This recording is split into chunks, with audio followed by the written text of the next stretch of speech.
Gracias damos a Dios nuevamente, hermanos, porque estamos aquí para glorificarlo, para exaltarlo. Y ahora vamos a tener el momento de la palabra, que es un momento muy especial, es un momento para prestar atención, es un momento para estar atentos.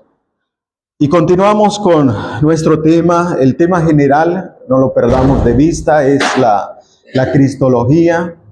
El tema de la cristología, sabemos y entendemos bien, como ya lo hemos mencionado, que es Cristo, el tratado sobre Cristo, quién es Cristo, qué hizo Cristo, pero estamos por el momento en este aspecto de la cristología, que es la divinidad de Cristo.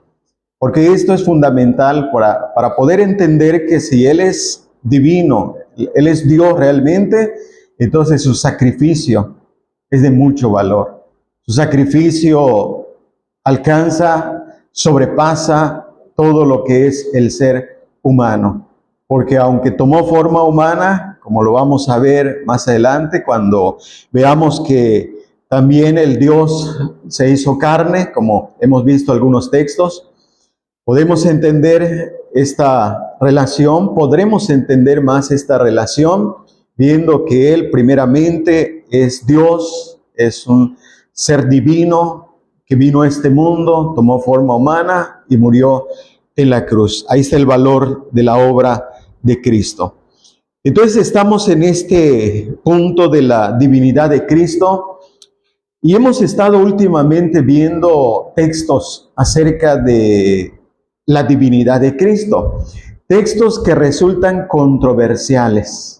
Controversiales quiere decir que son textos que se vuelven discusión respecto a que si Cristo en ese texto o en tales textos están diciendo esos textos que es Dios o no es Dios. Entonces se vuelve una discusión, se vuelve una controversia. Estamos viendo esos textos. La vez pasada vimos uno de ellos. Vimos uno de ellos. Estuvimos hablando acerca de que cómo es que Cristo es reconocido como Dios. Esto lo hemos visto. Pero hay otros textos que vamos a estar considerando, que vamos a estar analizando, porque es importante, hermanos, que ustedes sepan, que ustedes conozcan estos textos.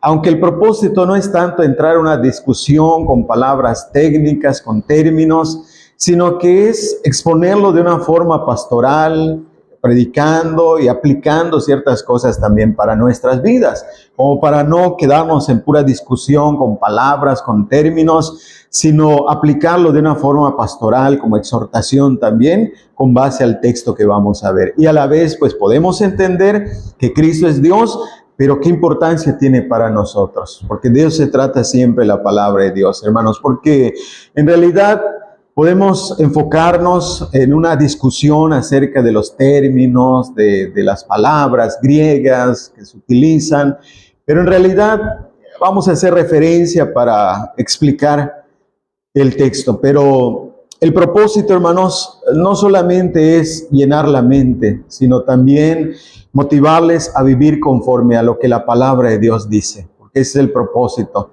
entender la palabra para poder vivir conforme a lo que vamos aprendiendo. Entonces, en esta ocasión tenemos nuestro texto, que es la carta del apóstol Pablo a Tito, en su capítulo 2, el versículo 13. Tito, capítulo 2, el versículo 13. Este es el texto donde vamos a meditar, donde vamos a quedarnos como base para el tema en esta mañana. Tito capítulo 2, el versículo 13. Dice así la palabra de Dios: aguardando la esperanza bienaventurada y la manifestación gloriosa de nuestro gran Dios y Salvador, Jesucristo. Este es el texto que decía que es uno de los textos controversiales, de los textos que causan discusión, debido a que algunos consideran que ahí está hablando del Padre, pero también está hablando del Hijo.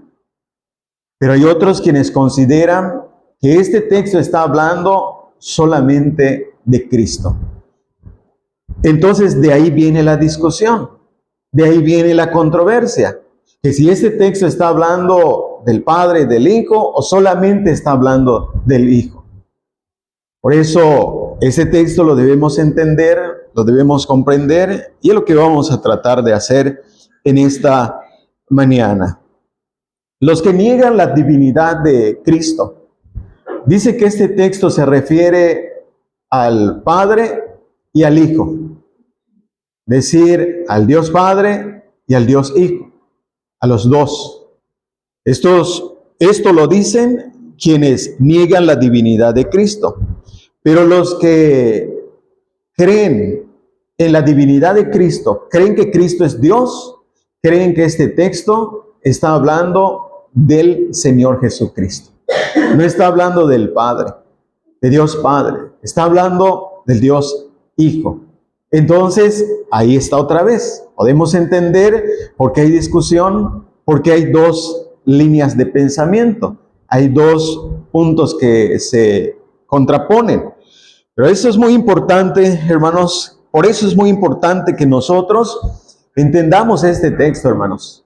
Podamos meditarlo, reflexionarlo, porque sin duda, si ustedes no lo han experimentado, se van a encontrar, sobre todo con los llamados testigos de Jehová, quienes son los que más andan según por las calles, por las casas, y son estos quienes precisamente niegan que el texto diga que Jesucristo es el gran Dios y Salvador. Entonces, en un momento dado, se van a encontrar, nosotros como predicadores nos encontramos, o a veces los buscamos para platicar, pero ustedes quizá en algún momento, y ustedes deben conocer la palabra, deben conocer la enseñanza, deben conocer los textos, deben saber qué dice la palabra de Dios respecto a quién es Cristo. Y en este caso estamos viendo la divinidad de Cristo, y estos textos que son controversiales van a confirmar este punto. Es por eso, hermanos, que el tema de la cristología es un tema muy amplio. Es un tema muy amplio que nos lleva a ver textos, porque el punto central es Cristo. Entonces vamos a ver, en primer lugar, que la controversia está en la traducción del texto. Porque ya mencioné, uno de los que niegan que Jesucristo es Dios, un ser divino, que tiene una divinidad, son precisamente los testigos. Y ellos en su Biblia, porque ellos tienen su Biblia, tienen su traducción, y en la traducción que ellos tienen, hermanos, dice así, su traducción: mientras aguardamos la feliz esperanza y la gloriosa manifestación del gran Dios y del Salvador nuestro, Cristo Jesús.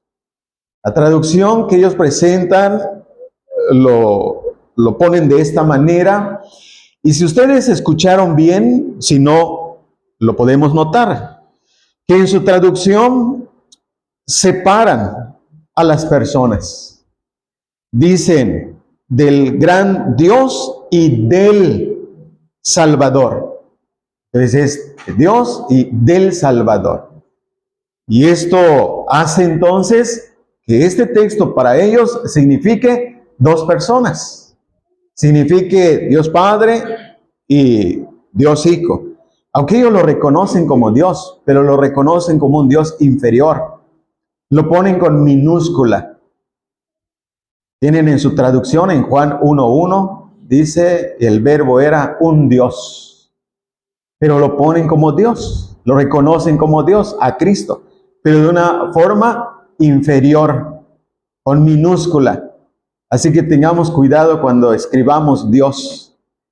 Al ponerle en minúscula queremos decir algo inferior. Es con mayúscula, ¿verdad? Con D mayúscula, Dios. Entonces ellos lo tienen de esta manera. Y eso es lo que ellos creen. Pero en nuestra traducción, ahora lo que leímos, si ustedes se dan cuenta, no hay esa separación. No está el del, porque nuestra traducción, como ya lo hemos leído, dice así, obsérvenlo bien, hermanos, dice, aguardando la esperanza bienaventurada y la manifestación gloriosa de nuestro gran Dios y Salvador Jesucristo. No tiene el del como para separar a las personas, sino que es una conjunción que es la y.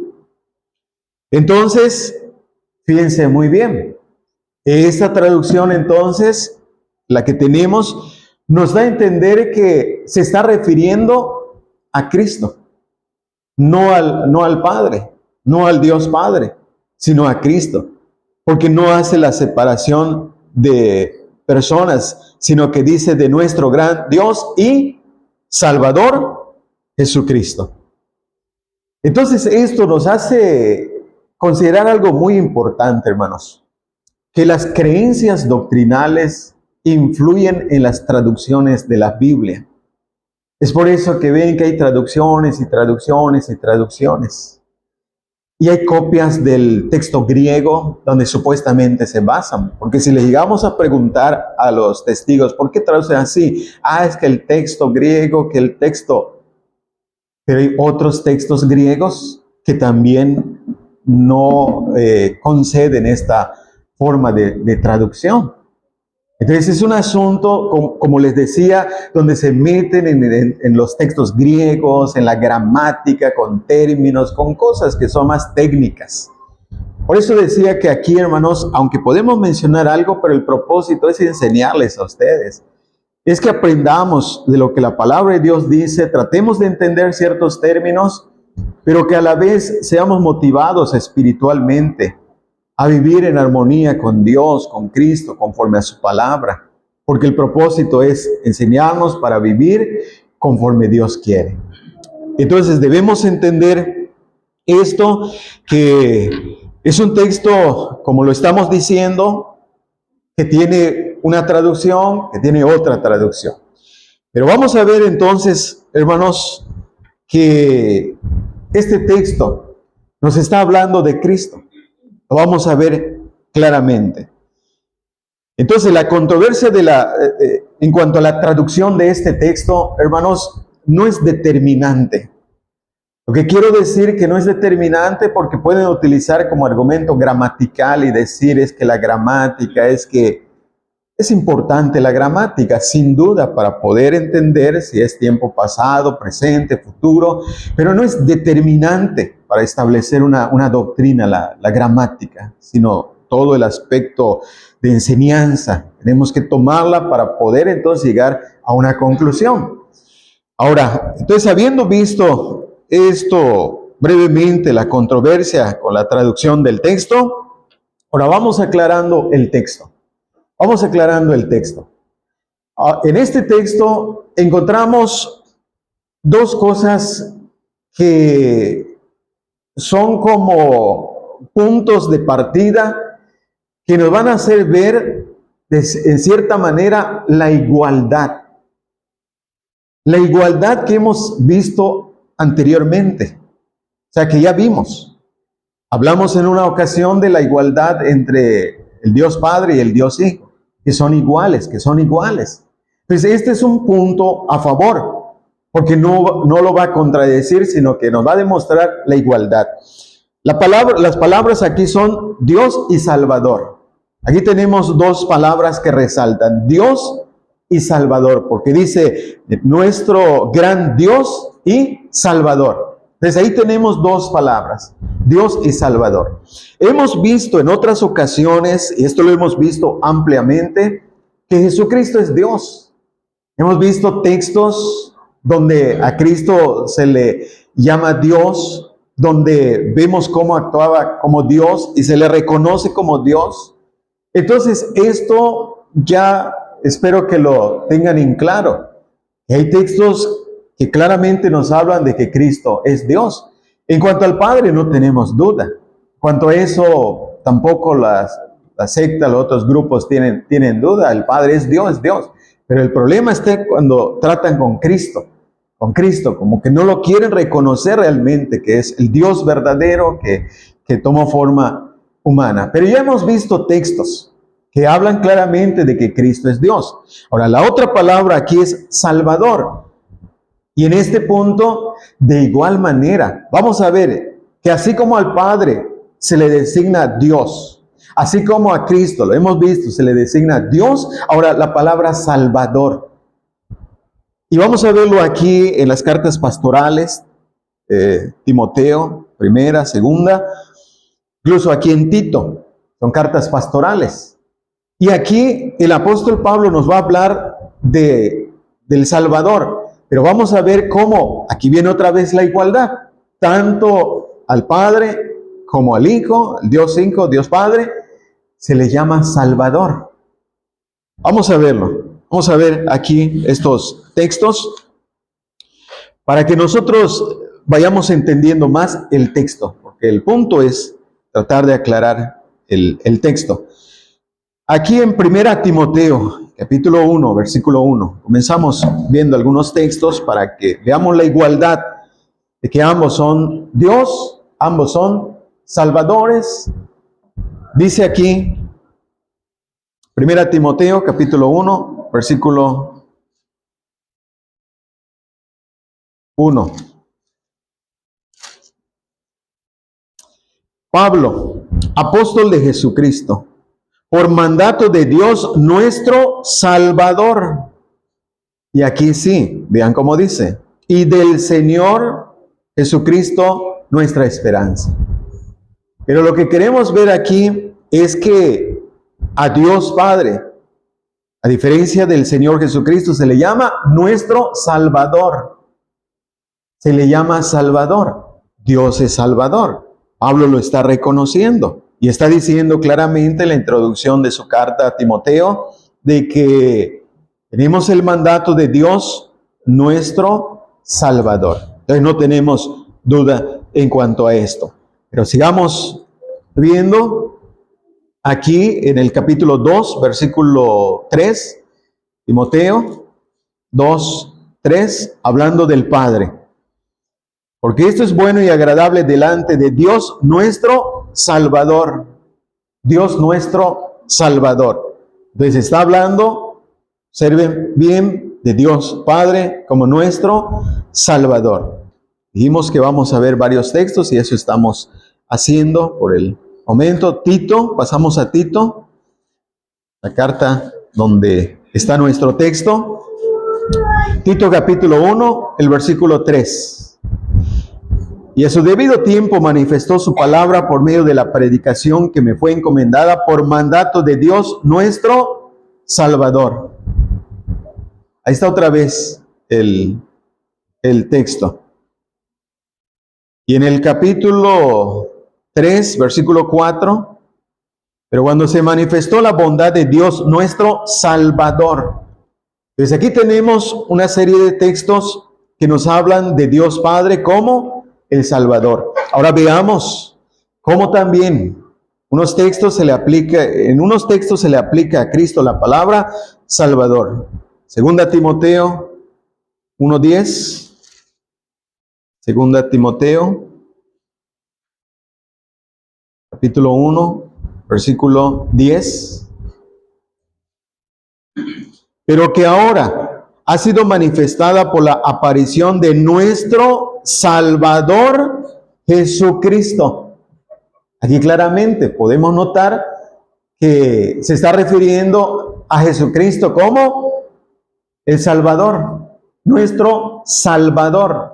Ya vimos que Dios, una forma directa, Dios, Salvador. Ahora, estos textos son muy claros cuando señalan que Jesucristo es Salvador, nuestro Salvador, Jesucristo. En Tito, capítulo 1, volvemos a Tito, capítulo 1, versículo 4. Dice, así el texto, a Tito, verdadero hijo en la común fe, gracia, misericordia y paz de Dios Padre y del Señor Jesucristo, nuestro Salvador. Otra vez. Y aquí podemos notar la igualdad. Observen esto, hermanos. En el versículo 3 habla de Dios Padre como Salvador. En el versículo 4 habla de Jesucristo, nuestro Señor Jesucristo, como Salvador. Entonces aquí podemos ver la igualdad. Obsérvenlo bien.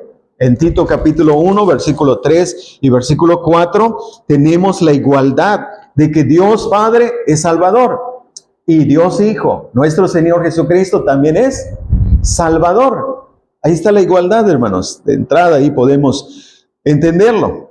Pero tenemos aquí otro texto para ver cómo ya se le llama a nuestro Señor Jesucristo en el capítulo 3, versículo 6, Tito, estamos en Tito, dice, el cual derramó en nosotros abundantemente por Jesucristo nuestro Salvador.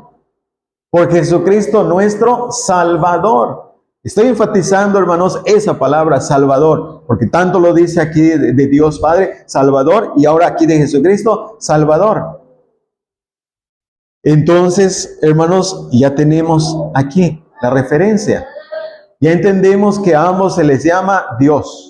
Ahora ya entendemos que a ambos se les llama Salvador. Es la igualdad.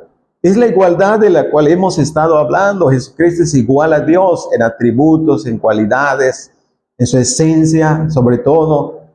Tiene igualdad. Que ahora como el Hijo fue mandado, como el siervo está sujeto, eso ya es en cuanto a sus oficios. Y es eso donde se basan como para decir que Cristo como que es menos porque se sujeta al Padre, pero no lo están viendo respecto a su oficio como el enviado, como el que tiene que sujetarse. Porque en cuanto a estas características, nótenlo, hermanos, es igual, hay igualdad en divinidad, son iguales, son Dios, son salvadores. Fíjense de esto, es importante, hermanos, entenderlo. Esta palabra Salvador en el tiempo pasado se utilizaba frecuentemente como un sobrenombre para los emperadores romanos, para ciertos dioses mitológicos como salvadores. Pero fíjense aquí cómo Pablo utiliza esa palabra para indicar que Dios Padre es Salvador y que también Jesucristo es Dios Salvador. Entonces, esa aplicación de esa palabra que se aplicaba a seres divinos mitológicos, Pablo, inspirado por el Espíritu Santo, porque creemos que él escribió inspirado por el Espíritu Santo, se lo aplica al Padre, se lo aplica también al Hijo, en relación a su divinidad, porque son seres divinos salvadores, no son simplemente hombres inmortales, salvadores, no, son seres divinos salvadores. Dios es Salvador, Jesucristo es Dios, Jesucristo es Salvador. Y ahora vean por qué, hermanos, hay esa igualdad.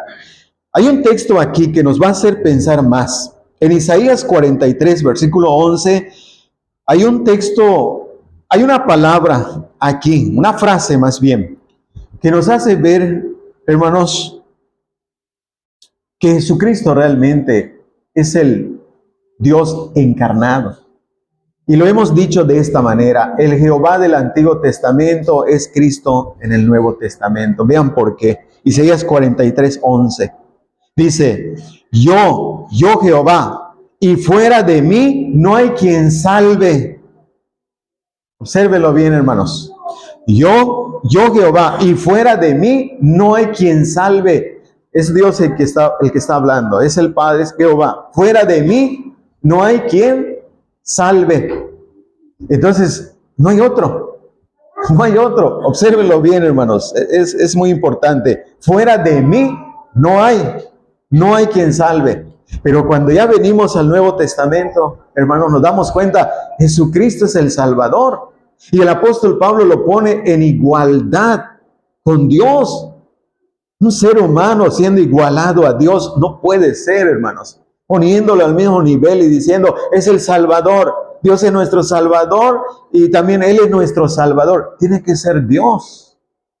Por eso no hay otro. Es un solo Dios. Recuerden el punto ese, hermanos. Es un solo Dios, una sola esencia manifestada en la persona del Padre, el Hijo y el Espíritu Santo. Es una sola esencia divina. Entonces, cuando dice aquí, fuera de mí no hay quien salve. Entonces, ¿quién nos vino a salvar? Por eso esa frase, Jehová del Antiguo Testamento, es el Cristo en el Nuevo Testamento que se manifestó en carne. Y los textos que hemos visto claramente lo señalan.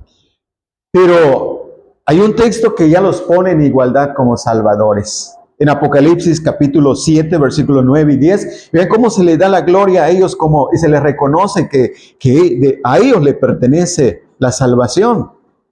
Apocalipsis capítulo 7, versículo 9 y 10. Después de esto miré, y aquí una gran multitud, la cual nadie podía contar, de todas naciones y tribus y pueblos y lenguas, que estaban delante del trono en la presencia del Cordero, vestidos de ropas blancas y con palmas en las manos. Dice el texto ahora, y clamaban a gran voz diciendo, la salvación pertenece a nuestro Dios que está sentado en el trono y al Cordero. Ahora ya se les pone en igualdad y dice, la salvación, fuera de mí no hay quien salve. Fuera de mí no hay quien salve. Cristo vino y es el Salvador. Y aquí se reconoce y se le pone ahora en igualdad y dice, al que está sentado en el trono y al Cordero pertenece la salvación. Al que está sentado en el trono y al Cordero. La salvación pertenece. ¿De quién es la salvación? ¿Quiénes son los que salvan? La salvación le pertenece tanto al Dios Padre como al Dios Hijo.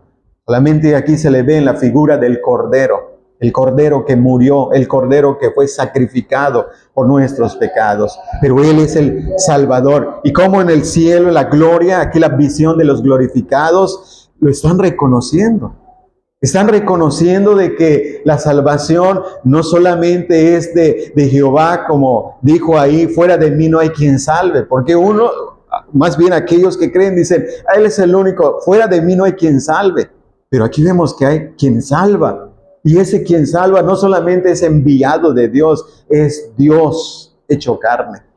Como lo dice Juan capítulo 1, versículo 1 y el 14, que debemos ya saberlo muy bien, hermanos, porque ahí nos muestra que es el Dios que fue hecho carne y habitó entre nosotros.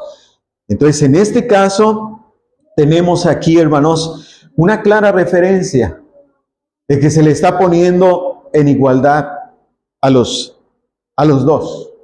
Son Dios, son salvadores. Ahora ahí tenemos entonces el punto de que este texto entonces de Tito capítulo 2 versículo 13, cuando dice nuestro gran Dios y Salvador Jesucristo, ¿será que ahora está separando en un solo versículo al Padre y a Cristo? Pero si ambos son salvadores, ambos son Dios.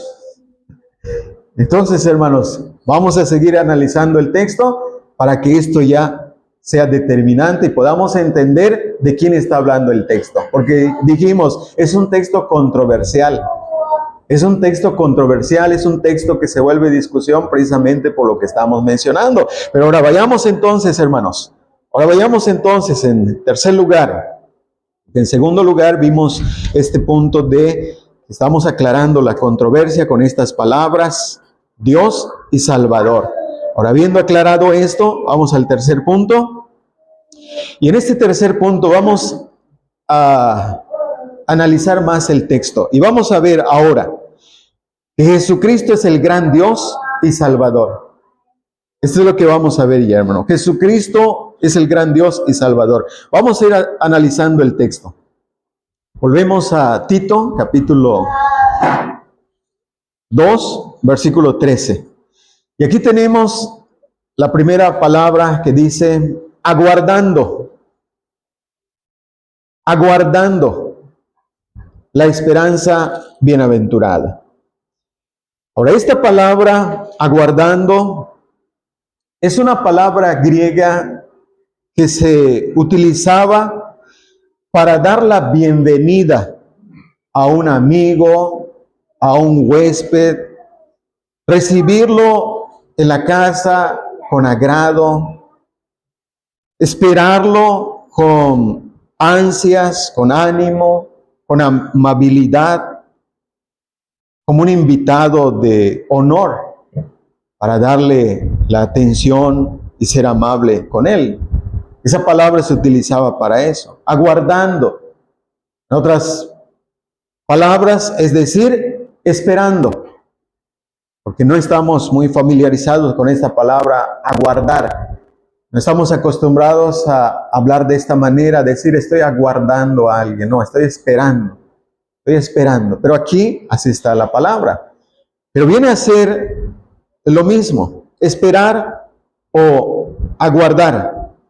Y esta palabra se utilizaba, pues generalmente, ya lo estamos diciendo, estamos esperando a alguien, está hablando de algo futuro, pero lo estamos esperando en el presente que vendrá, para recibirlo y darle la bienvenida. El escritor Judas, porque está Judas el traidor, pero Judas, el escritor, antes de Apocalipsis, está la carta de Judas. En el capítulo 1, versículo 21, Judas también utiliza esta palabra. En el griego es la misma palabra. A veces la traducción cambia, pero es la misma palabra.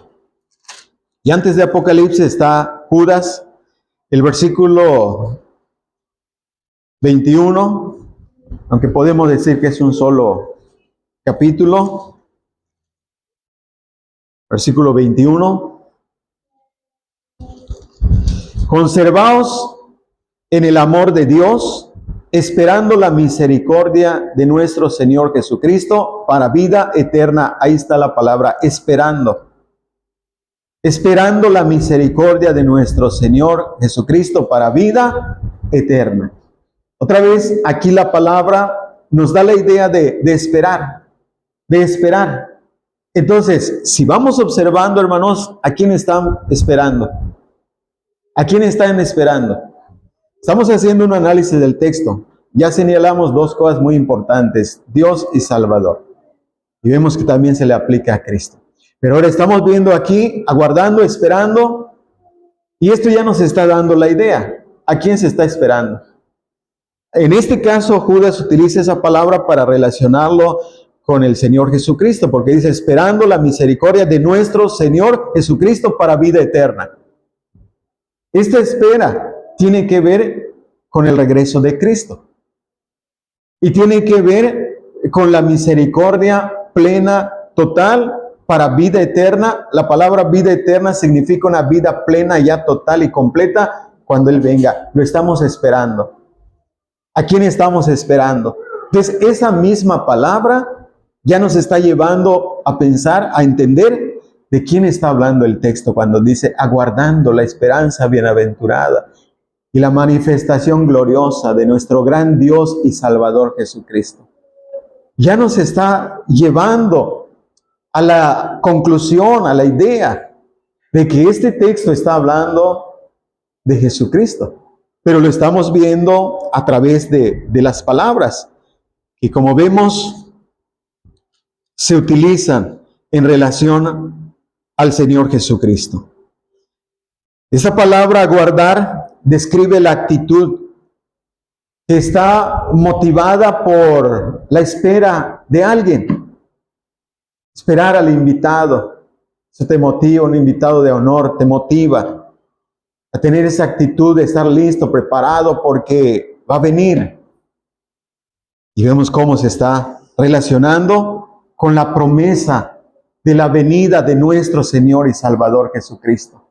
Estamos viendo cómo se relaciona aquí ese texto, aunque hay otros textos que podemos ver que claramente lo relacionan. Lucas capítulo 12, versículo 36 dice, voy a leer los textos, hermanos. Lucas 12, 36 dice, y vosotros sed semejantes a hombres que aguardan a que su Señor regrese de las bodas, para que cuando llegue y llame, le abran enseguida. Aquí tenemos otra vez la palabra, aguardar. Le aguarden a que su Señor regrese de las bodas. La figura. En la Biblia encontramos, en el Nuevo Testamento encontramos siempre la figura del esposo que va a venir, el esposo que va a llegar, el esposo que va a regresar, como referencia directa a nuestro Señor Jesucristo. Y ese texto vemos cómo se relaciona otra vez la palabra aguardar, se relaciona con el Señor que regresa. El Señor que regresa, va a volver, va a regresar, lo estamos esperando. Primera a los Corintios, capítulo 1, versículo 7, dice: de tal manera que nada os falta en ningún don, esperando la manifestación de nuestro Señor Jesucristo. Nada os falta en ningún don, esperando, ahí está la palabra, esperando la manifestación de nuestro Señor Jesucristo. Lo podemos aún traducir, hermanos, aguardando, aguardando la manifestación de nuestro Señor Jesucristo. Entonces, ¿qué tenía en mente el apóstol Pablo cuando hablaba de aguardar? ¿Aguardando a quién?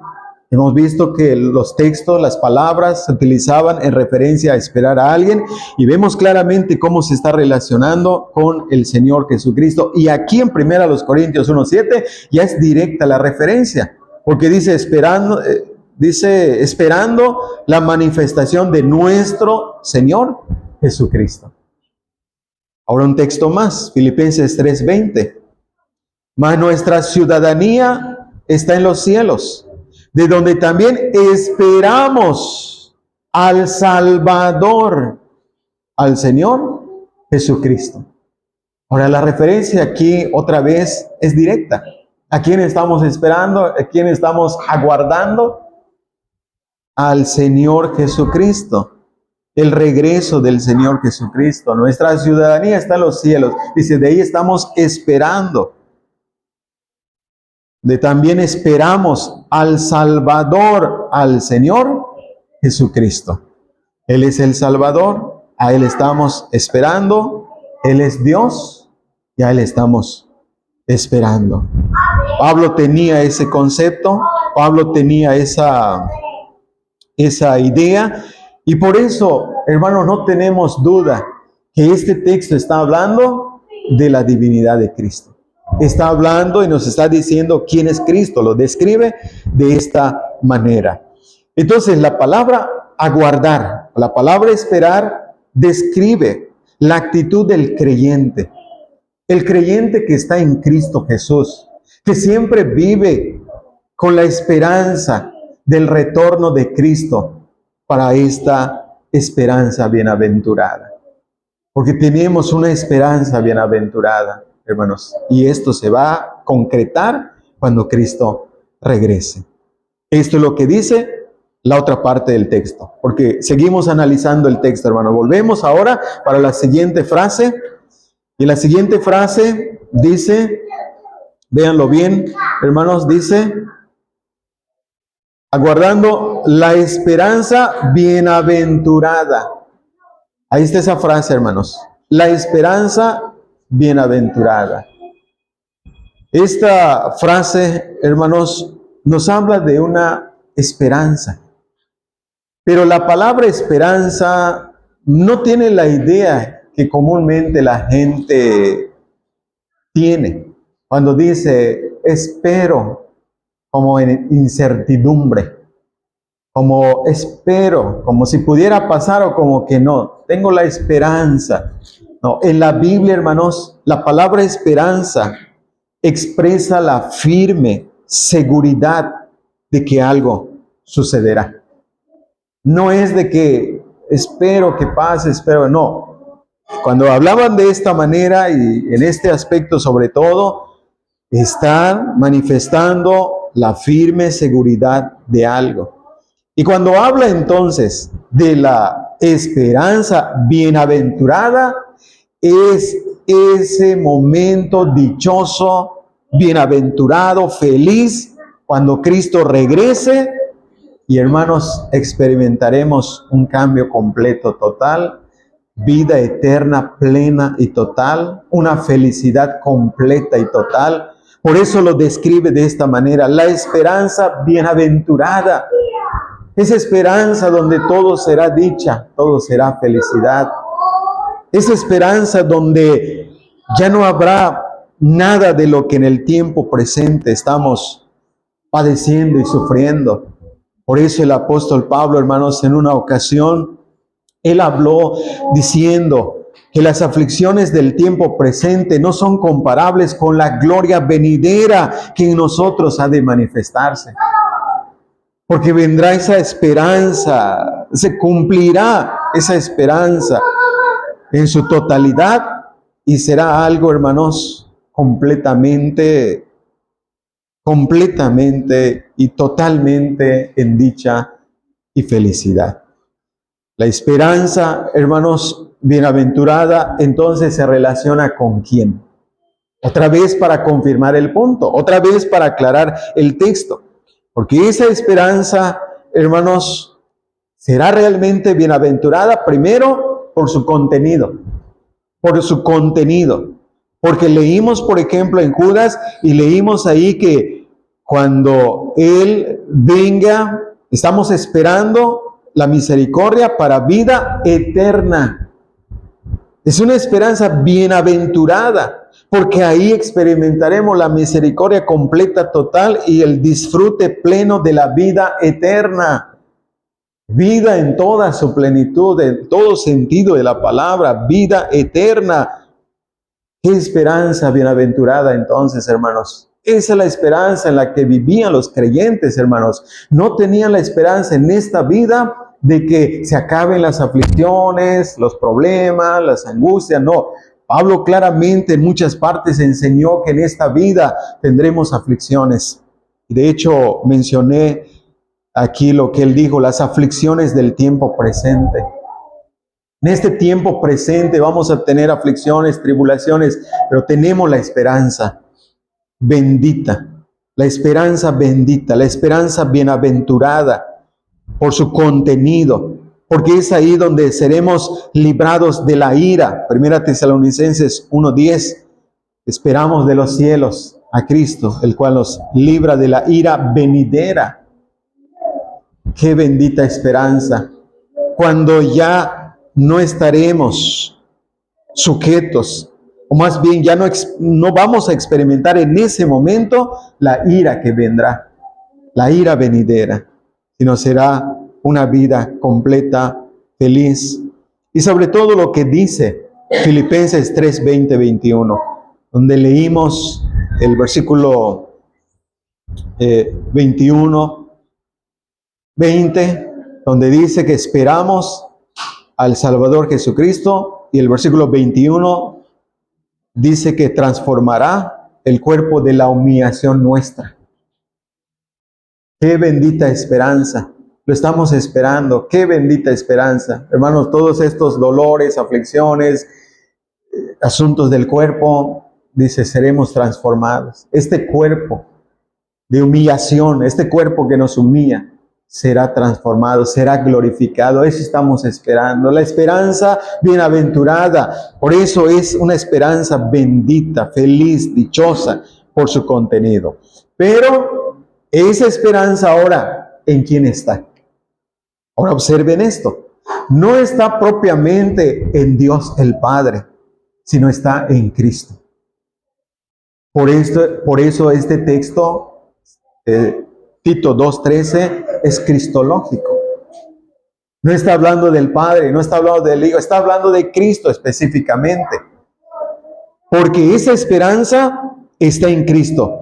Primera Timoteo 1:1, Pablo lo dice de esta manera. Ahora sí, quiero que lo vean, que lo busquemos. Porque en Tito, capítulo 1, versículo 1, dice: Pablo, apóstol de Jesucristo, por mandato de Dios nuestro Salvador y del Señor Jesucristo, nuestra esperanza. Y del Señor Jesucristo, nuestra esperanza. Entonces, esa esperanza está en Cristo. ¿Tienes la esperanza? ¿Quieres que tus aflicciones acaben? ¿Quieres que tus tribulaciones acaben? Es en Cristo. La esperanza está en Cristo, y no ahora. Además que ahora debe estar esa fe en Cristo, no es para que ahora ya no tengas enfermedades, ya no tengas tribulaciones, ya no tengas pruebas, no. Viviremos aquí con pruebas, con tribulaciones, con la esperanza, porque Cristo es nuestra esperanza, en Él está fijado nuestra vista, en Cristo, ahora.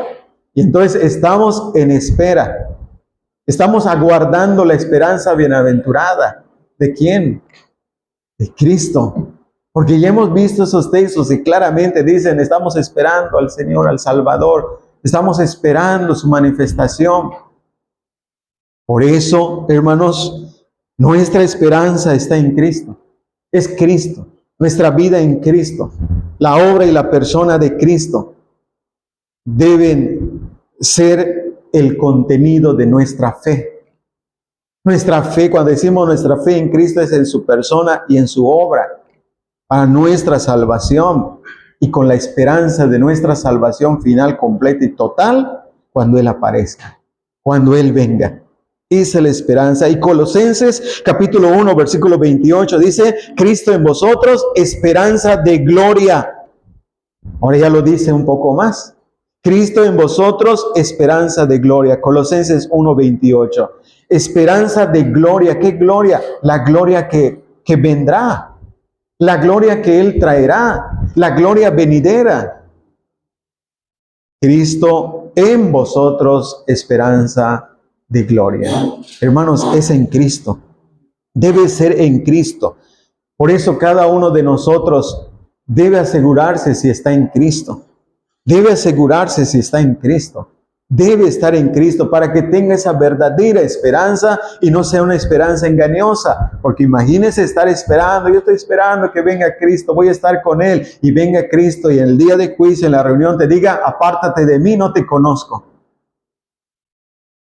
Señor, en tu nombre profetizaba, en tu nombre echaba fuera demonios, en tu nombre, apártense de mí, no les conozco. Es en Cristo, hermanos, es en Cristo. Yo les he dicho de esta manera, hermano, no solamente es creer en Dios. No, yo creo en Dios, no, crees en Cristo. Porque toda la gente le pregunta, es raro aquel que te diga, no, no creo en Dios, no, creo en Dios, creo en Dios, creo en Dios. Pero en Cristo, es creer en Cristo, porque es en Cristo donde tenemos realmente la salvación ahora y la esperanza de la salvación plena y total, que será la glorificación. Por eso este texto de Colosenses 1:28, Cristo en vosotros, esperanza de gloria. Entonces, esa esperanza, hermanos, de gloria es la que estamos esperando. Y es la que traerá, ¿quién? No el Padre propiamente, sino Cristo. Cristo. Ahora, entonces, hermanos, vamos a ver que esa base entonces nos lleva a esperar. Si tengo esa esperanza bendita, entonces voy a aguardar, voy a esperar. Porque como hemos dicho, nuestra esperanza está en Cristo. Es por eso que ahora podemos comprender más.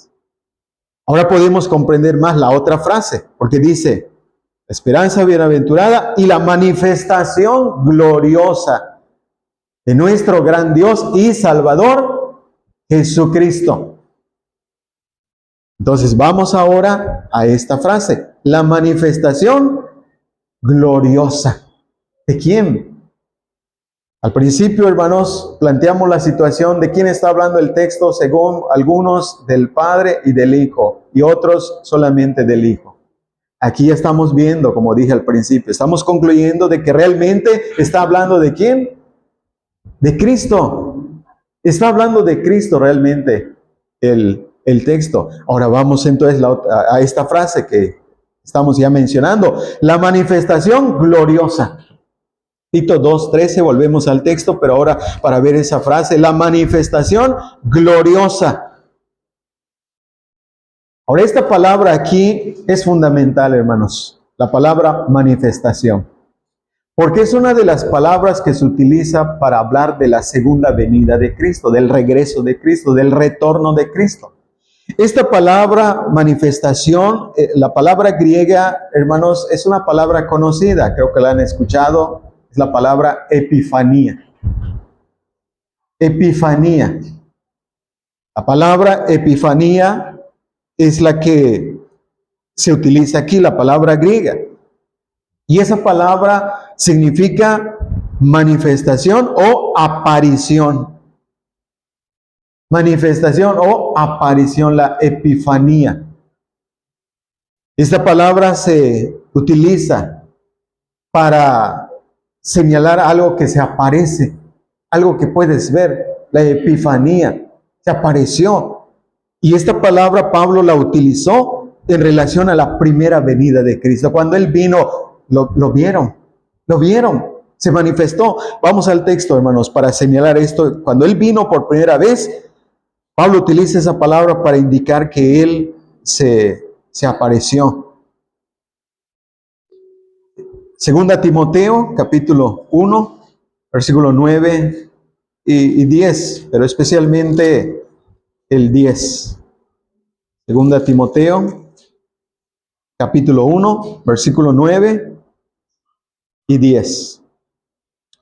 Quien nos salvó y amó con llamamiento santo, no conforme a nuestras obras, sino según el propósito suyo y la gracia que nos fue dada en Cristo Jesús antes de los tiempos de los siglos, pero que ahora ha sido manifestada por la aparición de nuestro Salvador Jesucristo, el cual quitó la muerte y sacó a luz la vida y la inmortalidad por el Evangelio.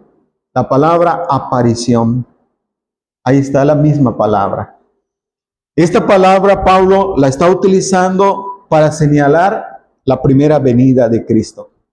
Esa gracia que Dios nos dio desde antes de los tiempos de los siglos fue manifestada, esa gracia, por la aparición de nuestro Salvador Jesucristo. Quiere decir, en su primera venida. Cuando Él apareció, ¿qué quiere decir? Fue hecho carne, habitó entre los hombres, lo vieron. Y fue ahí donde Juan también escribió y dijo que lo vieron lleno de gracia y de verdad.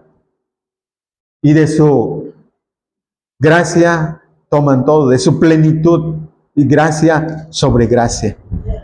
Entonces, esta palabra epifanía, Pablo la utilizó para hablar de la aparición. ¿Qué quiere decir? La manifestación visible de Cristo. Que Cristo fue visto, y aquí utiliza esa palabra. Esta palabra se usa especialmente para señalar la venida de Cristo. Esta palabra nunca se utiliza para referirse al Padre. Por eso digo, esta palabra ya es fundamental para indicar entonces de quién está hablando ese texto, de los dos o de uno solo. Porque ya dijimos, los que niegan que Cristo es Dios, dicen, ahí está hablando de Dios Padre y de Dios Hijo, de los dos. Por eso ponen del gran Dios y del Salvador, los separan. Pero en la traducción que tenemos está hablando solamente de Cristo. Y con estas frases que estamos analizando va quedando claro. Porque esta palabra especialmente, les decía, es fundamental porque no se utiliza para el Padre. Por eso este argumento de la epifanía aquí de Cristo, tanto de su primera venida como también de su segunda venida, es un argumento de mayor peso para demostrar que Jesucristo es el gran Dios y Salvador. Él es el gran Dios y Salvador que se manifestará o aparecerá. Ahora, varias veces el apóstol Pablo utiliza esa palabra y lo señala directamente con el regreso de Cristo. Vamos a ver los textos, hermanos. Y con esto pues ya vamos aclarando más que ese texto se refiere a Cristo. En 1 Timoteo, capítulo 6, versículo 14. 1 Timoteo 6, 14.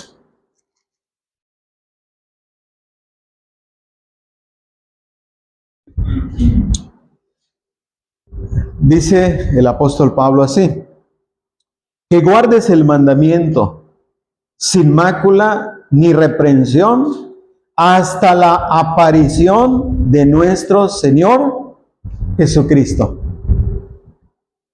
Lo que estaba encomendando el apóstol Pablo a Timoteo es: guarda el mandamiento, guárdalo, guárdalo. ¿Hasta cuándo lo debes guardar? Guárdalo, y guárdalo sin mancha, sin reprensión. Es decir, guárdalo fielmente. ¿Hasta cuándo? Hasta la aparición de nuestro Señor Jesucristo. ¿A qué se refirió el apóstol Pablo aquí con la aparición? Con el regreso. Cuando Él aparezca, cuando lo vean, porque va a aparecer, hermanos. Vendrá otra vez y lo verán. Recuerden cómo le dijo a aquellos sus discípulos cuando Él, en el libro de los Hechos, capítulo 1, versículo 9 en adelante, cuando Él estaba ascendiendo al cielo y aquellos varones, ángeles, le dijeron: así como le habéis visto ir, así vendrá. Así como le habéis visto ir, así vendrá. La epifanía quiere decir la aparición. Hasta la aparición, hasta que Él aparezca, hasta que vuelva.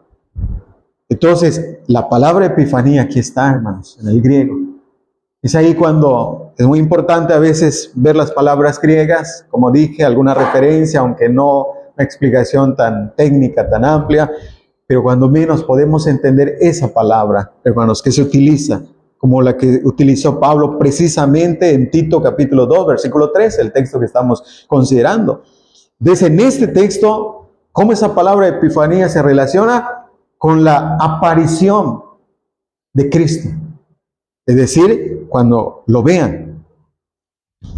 Y aquí Pablo dijo algo interesante, hermanos, en 1 Timoteo 6:14, porque lo dijo en un momento cuando él,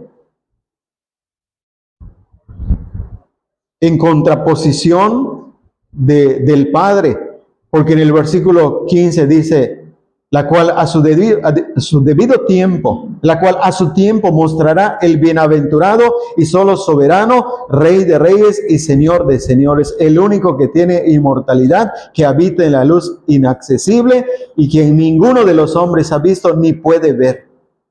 O sea, en contraposición con el Padre, que habita en luz inaccesible, que ningún hombre ha visto ni puede ver. Pero Él lo veremos. Pero a Él lo veremos, porque vendrá, aparecerá. La palabra epifanía en la mente de Timoteo, epifanía, lo veremos. A comparación del Padre que habita en luz inaccesible, que no puede ser visto. No puede ser visto, pero a Cristo lo han visto en carne. Pero aquí está utilizando esto. Por eso digo, es interesante lo que menciona aquí Pablo cuando pone en contraposición y menciona al Padre en su esencia, que no puede ser visto. Otro texto, 2 Timoteo 4, versículo 1 y 2, utilizando esa palabra,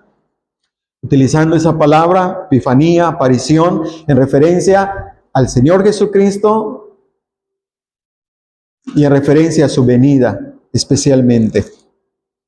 2 Timoteo, capítulo 4, versículo 1 y 2.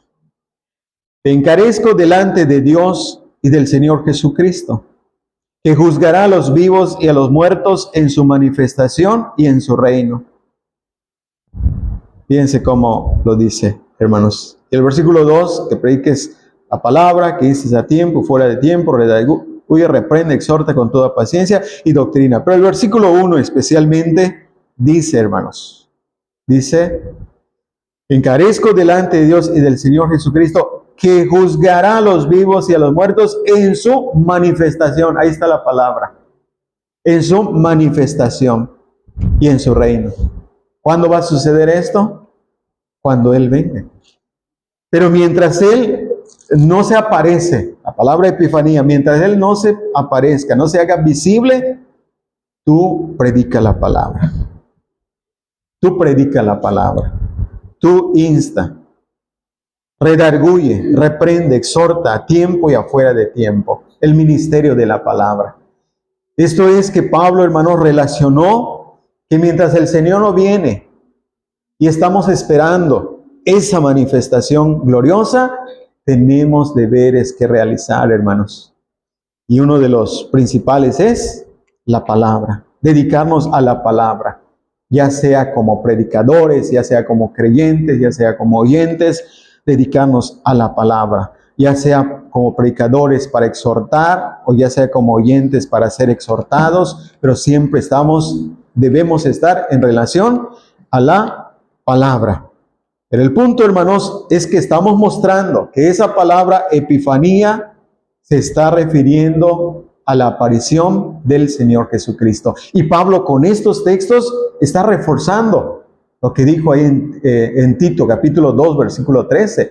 Por eso decía, hermanos, que la gramática no es determinante. Es importante, pero no es determinante, porque tenemos que ver el contexto, tenemos que ver los otros textos, la enseñanza general de la Biblia, que sí es importante la gramática, que son importantes las palabras griegas, pero, hermanos, la enseñanza general es muy importante porque ahí se confirma. Por ejemplo, aquí estamos confirmando esa palabra epifanía, que aquí la utilizo en otra parte, la utilizó en otra parte, para señalar el regreso de Cristo, la manifestación gloriosa de nuestro gran Dios y Salvador, Jesucristo. Porque ya dejamos en claro al principio que a ambos se les llama Dios y ambos son salvadores. Pero aquí estamos viendo cómo desarrolla más el apóstol Pablo, hablando de esta esperanza bienaventurada y la manifestación gloriosa. Y aquí en 2 Timoteo tenemos en el versículo 8 otra vez, ahora en el versículo 8, 2 Timoteo 4, pero ahora en el versículo 8. Por lo demás, me está guardada la corona de justicia, la cual me dará el Señor juez justo en aquel día, y no solo a mí, sino también a los que aman su venida. Ahí está la palabra otra vez, hermano, la palabra venida, epifanía, aparición, los que aman su aparición, los que anhelan verlo, los que desean verlo. Hermanos, esta palabra, sobre todo los que aman su venida. ¿Por qué lo aman, hermanos? Porque lo han conocido ahora. No solamente están en expectativa de que lo estoy esperando, porque lo aman desde ahora. Y porque lo han conocido, lo aman, desean verlo. Desean verlo. Desean que se aparezca para verlo. Porque lo han conocido a través de su palabra y lo aman desde ahora. Pedro lo dijo de esta manera, hermanos: a quien amáis sin haberle visto. A quien amáis sin haberle visto. Hermanos, como decía, no se trata solamente de ver una doctrina. No se trata nomás de mostrar argumentos. Se trata de ser exhortados. Se trata, hermanos, de ser motivados a vivir la vida en Cristo, esperándolo, realizando nuestras labores, nuestros deberes como cristianos, esperándolo, como el siervo que cuando dice, venga, le haya haciendo así. Y no un siervo negligente, descuidado, que no le interesa las cosas de su Señor, pero lo está esperando. Yo creo que son esos a quienes les dirá, apartaos de mí, no les conozco. Pero Señor, yo te conozco. Hermanos, esta palabra, los que aman su venida, los que aman su aparición, desean verlo como el novio, podemos decir, el novio que le manda cartas y cartas, pero quiere ver, la novia quiere ver al novio, porque en las cartas lo ha enamorado, con las cartas la ha cautivado. Entonces ella desea verlo. Así es esto, hermanos. Cuando leemos las cartas, leemos de Cristo, cómo va cautivando, debe ir cautivando nuestro corazón. Nuestro corazón debe estar en Cristo. Nuestro amor hacia Cristo. Los que aman su venida. Entonces, esa palabra epifanía otra vez aparece aquí en una clara referencia al regreso de Cristo. Entonces, hermanos, en Tito 2:13, cuando dice la manifestación o la aparición de nuestro gran Dios y Salvador Jesucristo, ¿no se está refiriendo a Él? Si ya vimos que aquí todo el contexto, por decirlo así, aparece en relación a Cristo, y en Tito 2:13, es a Él entonces que se refiere, hermanos. No es al Padre propiamente, al Dios Padre, sino a Jesucristo como lo estamos viendo. La aparición de quién estamos aguardando, del Padre o del Hijo, quien es el gran Dios y Salvador que aparecerá por segunda vez. Porque Pablo la primera vez habló de su epifanía, de su aparición y lo vieron, pero vendrá otra vez. Y vendrá otra vez para ser visto. Porque no solamente Pablo lo dijo, lo dijeron aquellos varones, los ángeles, así como le habéis visto ir, así vendrá. Como le habéis visto ir, le veremos. Porque será visible, se aparecerá. Epifanía es la palabra. Por eso decíamos que en ningún lugar del Nuevo Testamento se encuentra esta frase en relación al Dios Padre. La manifestación o aparición de Dios. No hay esa referencia. Esa aplicación es para Cristo. Por eso no hay duda de que Tito 2:13 está hablando de Cristo. Ahora, vamos a ver por qué, hermanos. Seguimos analizando el texto. Porque ahí donde dice la manifestación gloriosa, podemos ahora considerar que Jesucristo se manifestará gloriosamente. La manifestación gloriosa, Cristo se manifestará gloriosamente. Es Cristo propiamente, no el Padre. No el Padre, hay que hacer la distinción de personas, hermanos. Sí, el Padre vio a Cristo, sí, el Padre, pero el que va a venir, el énfasis que se hace cuando va a venir, ¿quién? Es Cristo. ¿Y cómo se va a aparecer? Dice la manifestación gloriosa. Cristo vendrá en gloria. Cristo vendrá gloriosamente. Por eso, hermanos, al analizar ese texto nos damos cuenta que se está refiriendo a Cristo. Porque se habla del regreso de Cristo. Se habla de la epifanía de Cristo, pero también se habla de una forma en que vendrá gloriosamente. Es decir, será glorioso. Será gloriosa su aparición porque Él es glorioso. Los creyentes entonces estamos esperando la manifestación gloriosa de nuestro gran Dios y Salvador, Jesucristo. Ahora vamos a verlo, hermanos. Vamos a ver aquí unos textos que hablan precisamente de eso. Pero vamos a ver esto, hermanos. Y eso está muy claro. Tanto en su primera venida vino glorioso, como en su segunda venida también, hermanos, vendrá glorioso.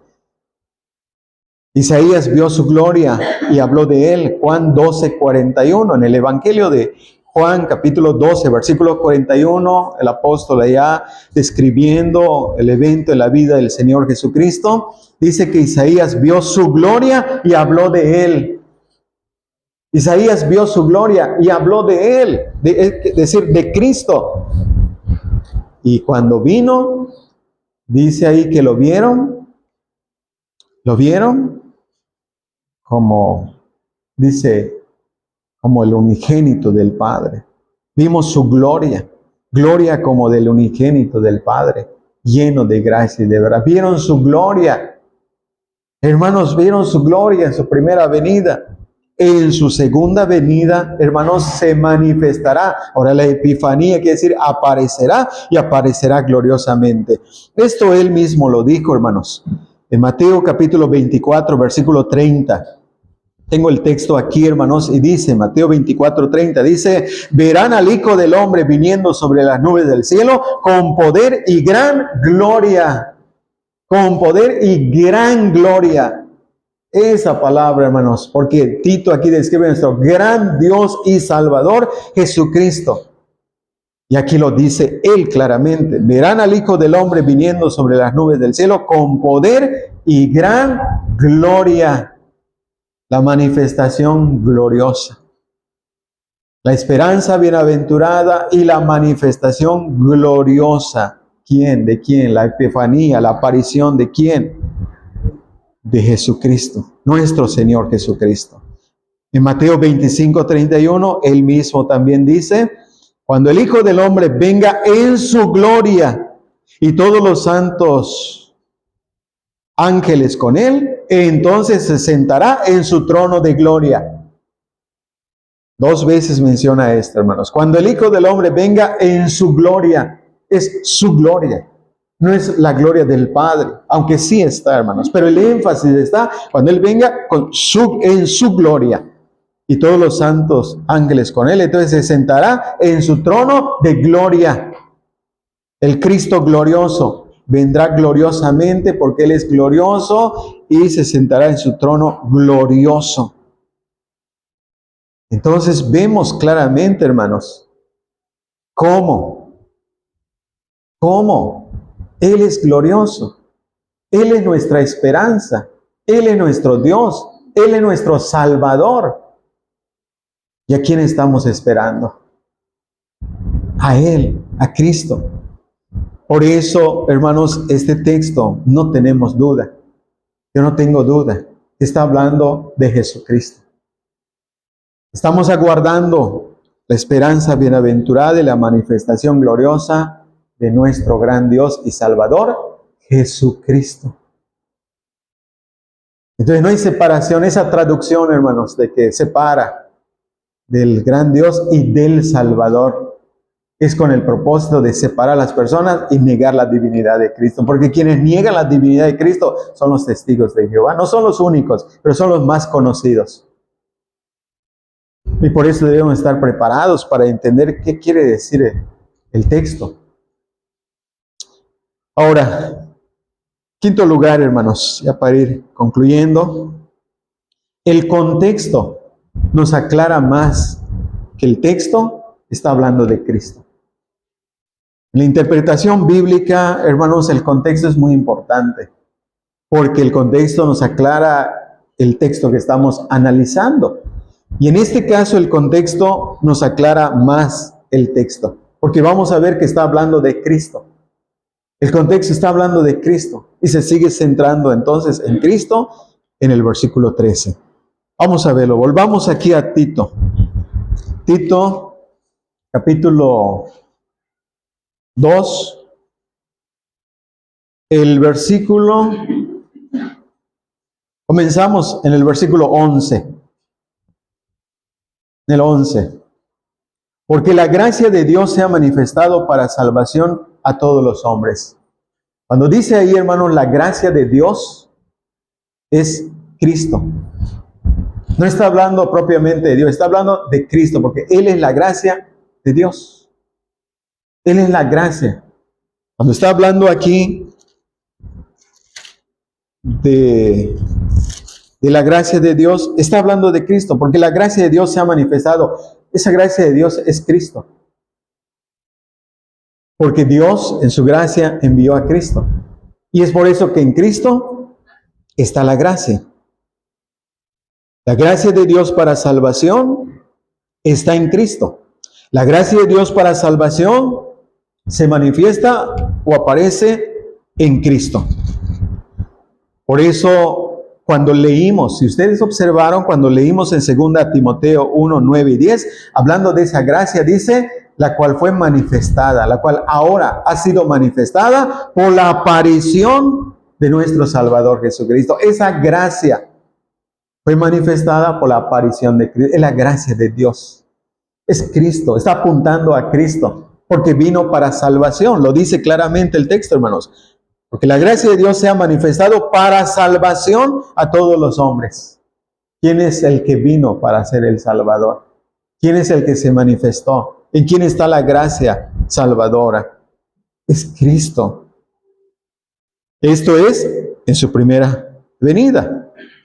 Ahora, en el versículo 12 nos muestra el poder de esa gracia en nuestra vida. Cuando la gracia salvadora llega a nuestra vida, hermanos, llega de verdad para salvarnos.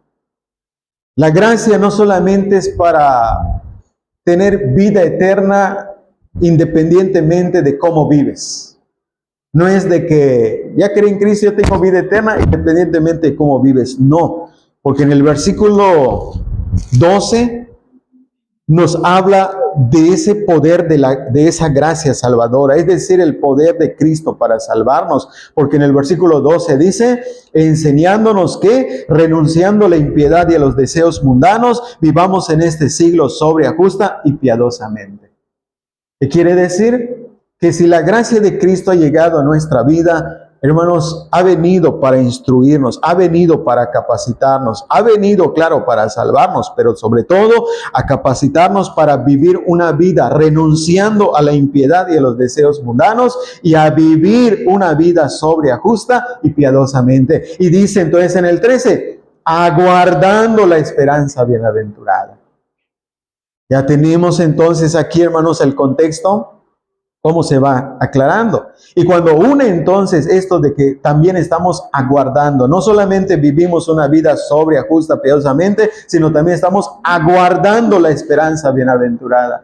Por eso les dije, hermanos, que no se trata solamente de que yo estoy esperando a Cristo cuando Cristo venga, como que tiene la esperanza de que Cristo venga y como que ya se acabe todo el mal, pero estás viviendo ahora en este siglo sobria, justa y piadosamente. ¿Estás viviendo de esa manera para esperar, aguardar la esperanza bienaventurada? Por eso decía que no podemos desligar el hecho de que si ya experimentaste la gracia de salvación, no solamente es para que seas salvo independientemente de cómo vivas. Porque esa gracia que trae salvación también nos capacita para renunciar a la impiedad y a los deseos mundanos. Y nos capacita también para vivir una vida sobria, justa y piadosamente, esperando a nuestro Dios, a nuestro gran Dios y Salvador Jesucristo, el cual traerá la esperanza bienaventurada en su cumplimiento, en su totalidad. Ahora, después de que habla entonces en el contexto, porque seguimos en el contexto, después de que habla de lo que Cristo, la gracia de Dios que es Cristo, lo que ha hecho en nuestra vida, ahora el versículo 14, que viene a ser también el contexto del versículo 13, sigue hablando de Cristo porque dice, quien se dio a sí mismo por nosotros, para redimirnos de toda iniquidad y purificar para sí un pueblo propio, celoso de buenas obras. El versículo 14, que es el contexto, sigue hablándonos de Jesucristo. Y el versículo 14 ahora explica la razón de el estar esperando que Él se manifieste, que Él aparezca. ¿Cuál es la razón? Porque la razón es que cuando Él vino por primera vez, se entregó por nosotros. Cuando Él vino por primera vez, como dice claramente, se dio a sí mismo para redimirnos. Redimirnos quiere decir librarnos de la esclavitud del pecado, librarnos del dominio del pecado. Entonces, una vez que ya nos libró, que ya se dio por nosotros, por el poder de la gracia, comenzamos a vivir la vida esperando ahora que Él regrese. Y ahora aquí viene algo interesante otra vez para comprobar, hermanos, cómo Cristo, el que comenzó la redención, la concluirá. Porque así, como Pablo habla de dos apariciones, y respecto a Cristo, también habla de dos redenciones. Observen esto, hermanos. Por eso digo, el contexto aclara más el texto. Cuando él habla de dos apariciones, hermanos, el primero está en el versículo 11, donde habla de la gracia de Dios. Donde habla de la gracia de Dios, el versículo 11. ¿Sí?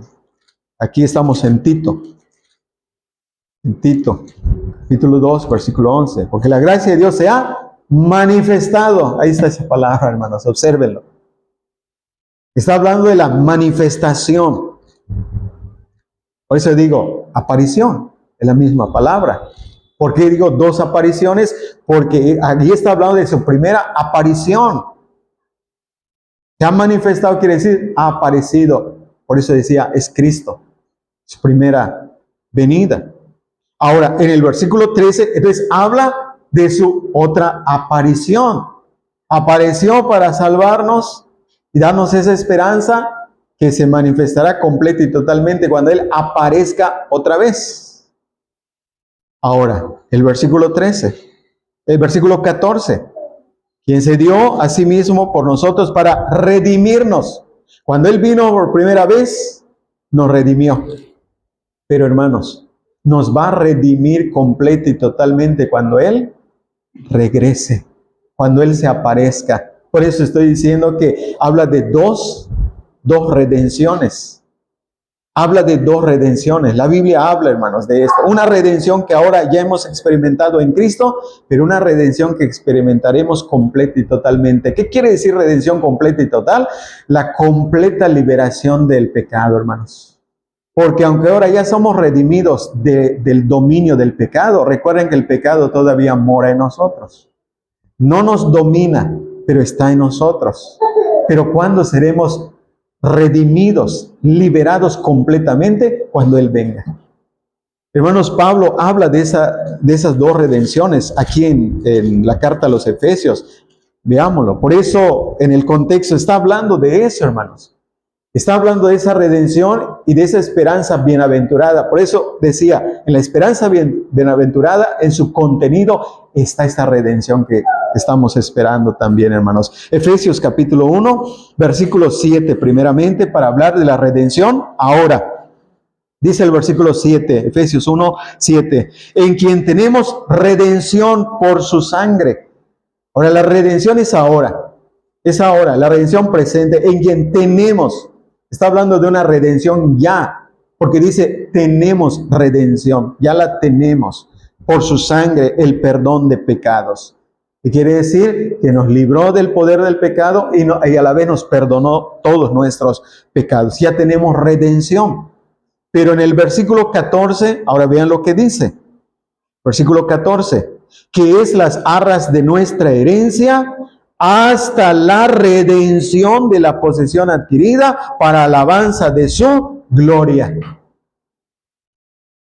Entonces noten, hermanos, las dos redenciones.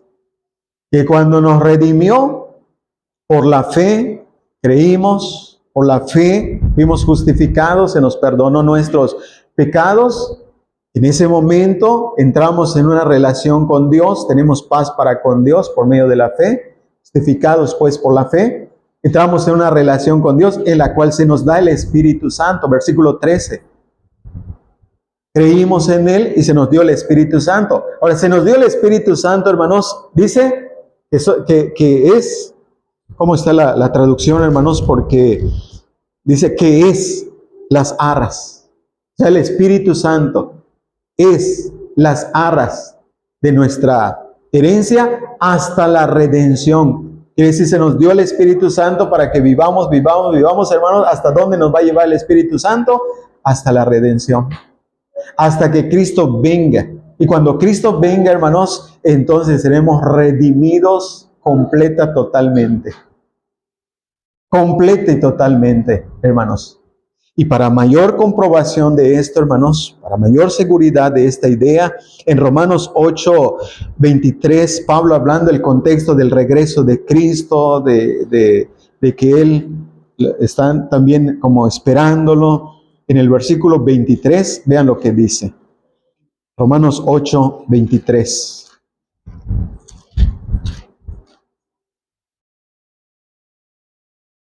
Dice el texto. Y no solo ella, sino que también nosotros mismos, que tenemos las primicias del Espíritu, nosotros también gemimos dentro de nosotros mismos, esperando la adopción, la redención. ¿Qué estamos esperando, hermanos? Ya tenemos la redención, pero ¿qué estamos esperando? Fíjense, ya tenemos la redención, pero estamos esperando la redención. ¿La redención qué? Final, completa y total. La redención ya hasta de nuestro cuerpo, hermanos. La glorificación, en otras palabras. La esperanza de gloria. ¿Y cuándo va a suceder esto, hermanos? Cuando Cristo venga. Por eso, no tengo duda que el apóstol Pablo está hablando de esas dos redenciones. La redención la cual se dio por nosotros para redimirnos, y la redención cuando Él regrese, que es el contenido de la esperanza bienaventurada. El ser librados, glorificados de todo residuo de pecado, maldad, de todo lo que nos afecta tanto espiritualmente como físicamente, porque será la glorificación, la redención completa y total. Y es lo que viene siendo la salvación futura. Nos salvó, estamos siendo salvos y seremos salvos completa y totalmente. Eso es entonces, hermanos, lo que el apóstol Pablo en el contexto está hablando. ¿Y está hablando de quién? ¿Quién realizó esto? ¿Quién va a realizar esto? Cristo. Cristo. Porque Él se dio por nosotros para redimirnos y Él, cuando Él venga, hermanos, nos redimirá ya completamente. Por eso dice la palabra, hermanos, que Él aparecerá por segunda vez para salvar a los que le esperan. Salvar, ¿qué quiere decir? Salvarlos completo y totalmente. Vendrá sin relación con el pecado. Es a salvar a los que le esperan. Y quiere decir salvarlos completa y totalmente. Redención final y completa. Entonces, con esto, hermanos, entendemos claramente que el texto se está refiriendo a Cristo. Porque al principio planteamos la cuestión. Ese texto está refiriendo al Padre y al Hijo, al Dios Padre, al Dios Hijo. ¿A quién? Y con todo esto, entonces, ya debió haber quedado claro. Entonces concluimos, hermanos, que el texto está hablando de Jesucristo y no del Padre propiamente. Porque con estas preguntas, hermanos, podemos concluir ya. ¿A quién estamos esperando que se aparezca? ¿A quién, hermanos? A Cristo. ¿Quién nos traerá esa esperanza bendita? Cristo. ¿Quién es el que se aparecerá? Cristo. ¿Quién es el que vendrá gloriosamente? Cristo. ¿Quién es nuestro gran Dios y Salvador? Cristo, hermanos. ¿Quién es nuestra esperanza de gloria? Cristo. Entonces, hermanos, Cristo. Cristo. Esa es la cristología, hermanos. Cuando hablamos de cristología, entonces tengan en cuenta esto. No solamente es una doctrina, una instrucción, no, es Cristo. Esto es cristología, hermanos. Entonces, si Jesucristo es nuestro gran Dios y Salvador, a quien estamos esperando, ¿cómo lo vamos a esperar, hermanos? Debemos esperarlos como el siervo fiel que describe Mateo ahí, las ilustraciones del siervo que lo dejó su Señor y se fue y le encargó para que cuando venga, ¿cómo lo va a encontrar? Si estamos esperando a nuestro gran Dios y Salvador, hermano, lo debemos estar esperando en su servicio. En su servicio, hermanos, sirviéndolo hasta que Él venga, sirviéndolo con fidelidad. Debemos ser fieles, primero a su palabra, porque cuando se fue le encargó al siervo y le dio su palabra para indicarle lo que debería hacer. Cristo se ha ido, vino, murió, resucitó, ascendió al cielo, pero regresará y nos dejó su palabra. Hermanos, debemos ser fieles a la palabra. Buscar en su palabra motivos para amarlo más. Buscar en su palabra motivos para servirlo más. Buscar en su palabra motivos para estar más en las cosas de Él, hermanos. Porque es su palabra. Y en su palabra debemos estar basados y fundados hasta que Él regrese, siendo fieles a su servicio. Y en todo aspecto de fidelidad, hermanos. Fieles en nuestras relaciones. Fieles en nuestras relaciones matrimoniales, familiares, laborales y aún eclesiásticas, en el servicio de Él hasta que Él venga. Así estaremos listos, hermanos. Así estaremos listos. Y así, hermanos, con gozo recibiremos esa esperanza bienaventurada. Con gozo le veremos aquel día, hermanos. Porque le veremos tal y como Él es. Esa esperanza, hermanos, esté en nuestros corazones. Y que nos motive a vivir cada día para Cristo en su servicio hasta que Él venga.